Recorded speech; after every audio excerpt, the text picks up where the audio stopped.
kilo জায়গা সমতলে বলিলে পরে গিয়ে দে ওরা তুই কিন্তু হতা বেশি হয়ে ফেল হতা কম হইবে চেষ্টা করবি বেশি হতা হবে তোর তো চাচা যে 3 ঘন্টা জায়গা দের ইয়ে নদী তো মানা করছুম বুঝুন না হতা হতা ইয়ে চলো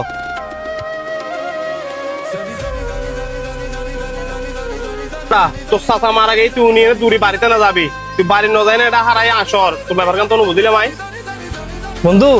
সত্যি কথা বলতে আমি আসি দি তার হারণ কি জানোস আমি আল্লাহ পাকের কাছে সবসময় এখন দোয়া করতাম আল্লাহ পাক তুই আরে এতটুকু ওয়াদ দ যতটুকু ওয়াদ তুই আরে দিলি অন্তপক্ষে আই নিজের চোখে আশার মৃত্যুকাল সাইজের তারে খাজি আল্লাহ পাক আর দুয়াইন কবুল করছি বন্ধু তুই জানোস আরে এই চাষা আরো কতভাবে হয়রানি করছি আর সম্পত্তি মারে হাইয়ে আজি তার খবর মিদি তার সম্পত্তি কিন যাইব না আর টিয়া বসে কিন যাইব না তার এত বড় করে যে বাড়ি বান্ধি কিন যাইব না কিছু না যাইব তার তিননে বুয়া বিদেশের মিদি টিয়া আমার আদি গরম মিদি বেড়ে মরি পড়িব ঠিক কি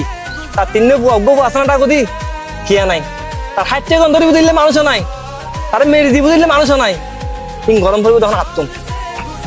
আর সমাজে মিদি এরকম বহুত বাচ্চা সকল আছে যারা নবুঝে যারা 24 ঘন্টা বই থাকা যায় কেন বাইপুত বাইজি জায়গা সম্পত্তি মারি খাইবো তারা একখান বা চিন্তা নকরে যে মরিবের পরে খবর মিদি সারাদিন আর মেরিদ মিদি এখান সাদা খরচ ছাড়া আর কিছু চিন্তা পারবি চল বন্ধু ভাই